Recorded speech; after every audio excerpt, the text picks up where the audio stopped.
Imagine a middleweight performance motorcycle that is fun to ride, but it does not require you to refuel it every 5 kilometers. It does not burn your legs when you are stuck in traffic, and it does not leave your pocket with a big hole when you think about maintenance costs. There is a motorcycle like that, but it's probably not the one that you are thinking of. I am talking about the Ultraviolette F77 electric motorcycle, which I had for about a week, and we thought we might put it through a CPR test. Now, CPR normally is used to save lives, but we are using the CPR test here for a different purpose. We are using it to tell you if you can live your life with a motorcycle like the F77. If you want something for daily running, will this performance bike suit your needs?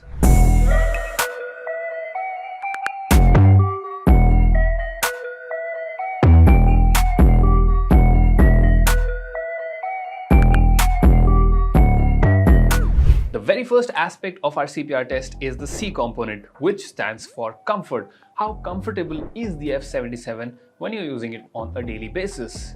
Now, I will admit the F77 does not score really high in this department.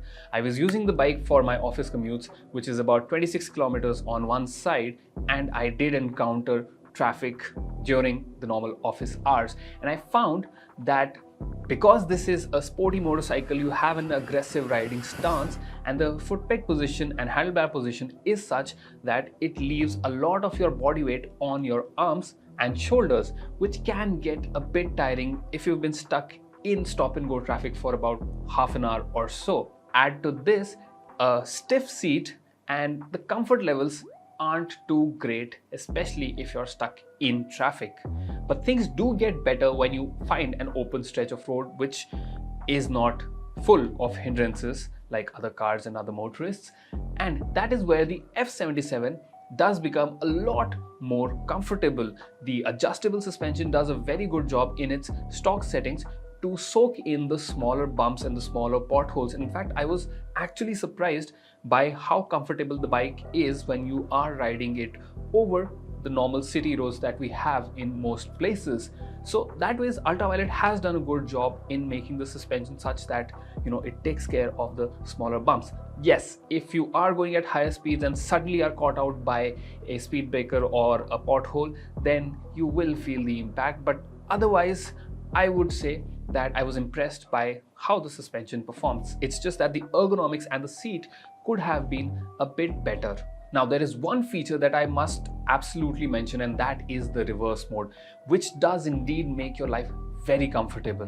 Because the F77 has a rather large battery pack, it also means that this is a heavy motorcycle weighing in at 207 kilograms. Obviously, if you are moving it in and out of parking space, it will be difficult.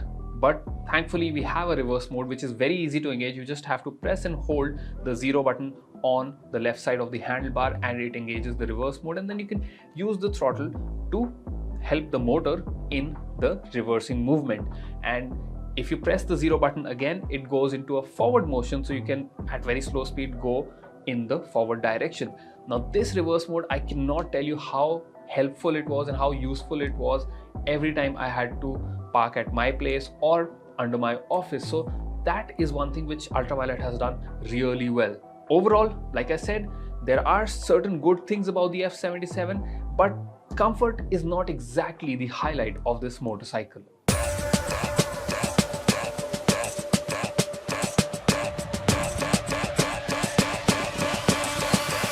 The second aspect of our test is P, as in the power management, and this is one area where the F77 really impresses. It gets a 38.8 bhp motor which also produces a rather respectable 95 Newton meters of peak torque. Now, these are specs for the Recon model which I was testing, and you get 3 riding modes: glide, combat and ballistic. Glide is the eco-friendly mode, and I primarily rode the bike in the glide mode to test how good the range is, which we will get to later on. Now, in the glide mode, the acceleration is not impressive at all. You cannot use it for overtakes, but the top speed that you can achieve is quite respectable. The moment you switch it to combat, things become a lot more exciting, but when you go into ballistic, you realize that there is no other electric two-wheeler in the Indian market right now that delivers the kind of oomph factor that the F77 delivers. I mean, I was riding at 70 kmph in ballistic mode, and still when I pulled on the accelerator, the bike was very enthusiastic and did a nice lunge, which left me with a very wide smile on my face. And that is not something you can say about a lot of electric two-wheelers. And getting to triple digit speeds and even going beyond is child's play for the F77, meaning that even if you use this for highway commutes, let's say you travel from Delhi to Gurgaon or Noida, then on the highway as well, this bike is fairly capable, to say the least. What I also appreciated is how nicely the torque is delivered to you. So when you pull on the accelerator, even in the ballistic mode, which is the most powerful one, the bike is not trying to bite at your heels. It's not trying to throw you off the motorcycle. Yes, the acceleration is brisk, but it never gets overwhelming. So even if you're a rider with not a lot of experience with EV acceleration, you will not be worried about your safety and about being thrown off the motorcycle the moment you test the 0 to 100 acceleration time. Needless to say, I hardly have any complaints in the power management aspect of the F77. The final aspect of our test is the range test. Now, Ultraviolette claims that the bike has a 307 km range, but that is the IDC figure. What happens when you are testing the bike in real world? What is the real world range figure when you are riding it on busy city streets? Well, I'm happy to report that using the glide mode and being slightly gentle with the throttle, I was easily able to get a figure of 250 to 260 kilometers in a single charge. If you switch to combat or ballistic mode, then that figure will definitely drop down. So in combat, you can expect around 180 and in ballistic around 150 kilometers, which itself is also pretty good, and you would not have to look for a charger on a daily basis. You can go for 2-3 days without having to charge the motorcycle. If you use just the glide mode, then even after you use the bike for office commutes, you can probably get by the entire week and not have to worry about charging it. So this really makes the bike very practical for daily usage, and I really like that the range figure is such that you do not get any kind of range anxiety anytime you're riding the motorcycle. Talking about charging itself, Ultraviolette gave us the 3 kilowatt boost charger, which takes a little over 5 hours to charge the bike completely from 0 to 100%, but there's also a slower standard charger. However, both of these chargers can be plugged into a normal 15 amp socket, and you can charge the bike at home without any hassle. And now there is also a super fast DC charging available, which charges the bike in about 60 minutes. So charging is also taken care of, and you would not have any problem in terms of range and charging.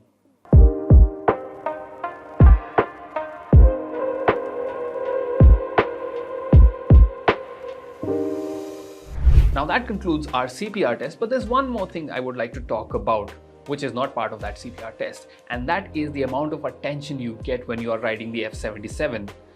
This bike definitely looks futuristic, we all know that, but combine that with the fact that it's a little bit of an exclusive motorcycle because it's not widely available across India right now. So combining those two factors really makes this something that grabs the attention of people. Throughout my week with the motorcycle, there were countless times when I was standing at a traffic light and a fellow motorist inquired about the motorcycle, what motorcycle it is, what is the range like, how much does it cost, and people complimented how nice and how different the bike looks. So if you want something which grabs the attention, and if you are the kind of person who likes to be the center of attention, then the F77 will really give you that vanity, give you that luxury.